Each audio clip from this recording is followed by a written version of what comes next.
thanks for tuning in today. The title of this one is Damaged Goods. I don't really know if I've really fleshed out this concept, but I was thinking about this as I was trying to go to sleep, and I'm like, oh, I should really write about this, but I don't really know what I want to say on it. So let me just speak it out and try to form the idea.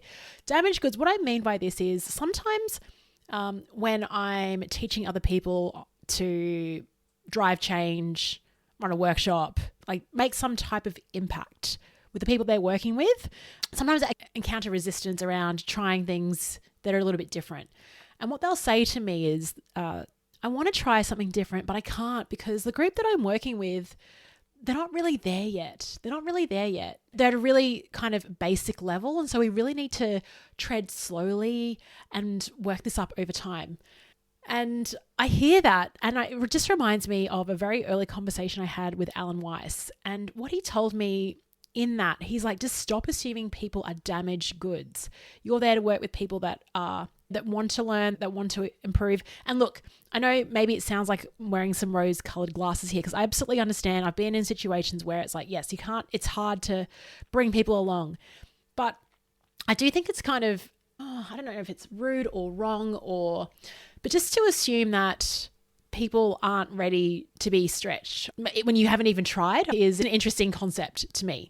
Because let's just say I'm in a workshop and someone is going at a really fundamental, boring, basic level, going slow. It's like that doesn't motivate anyone to take action. Often it's when you stretch people, stretch their imaginations, stretch their idea of what's possible, is when people start to get curious around what the possible change could mean.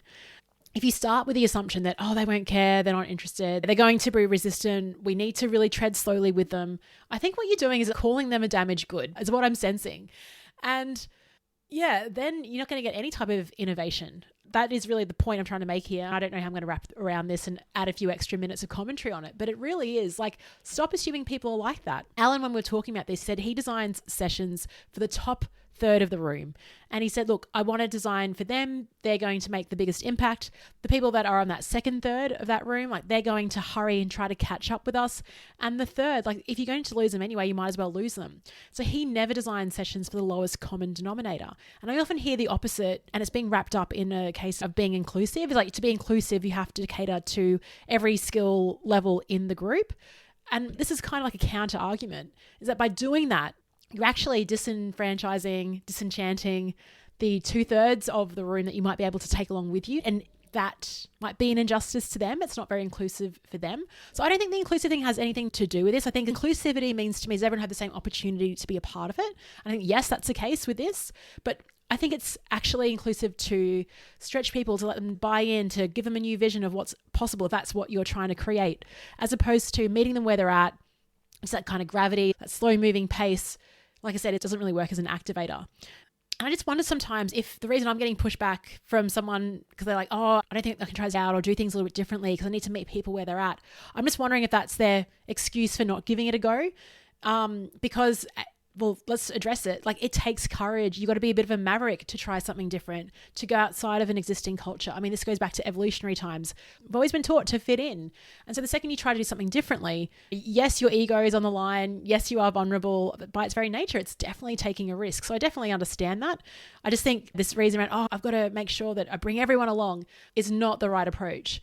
So definitely when leading change, it's not about bringing everyone along. You want to get early people involved, get them armed up, moving along, and then they can create that movement. But it doesn't happen by trying to target every message to every single person. And so, yeah, I actually love Alan's approach of targeting the top third in the room, because you're encouraging those people that want to perform, that want to lift as well.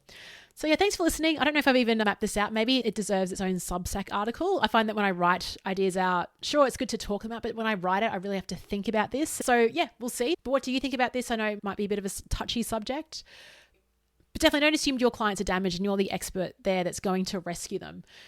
I think mostly everyone I work with has got the right interests at heart. Everyone really wants to do a good job. There's just different reasons and different perceptions on what doing a good job actually means.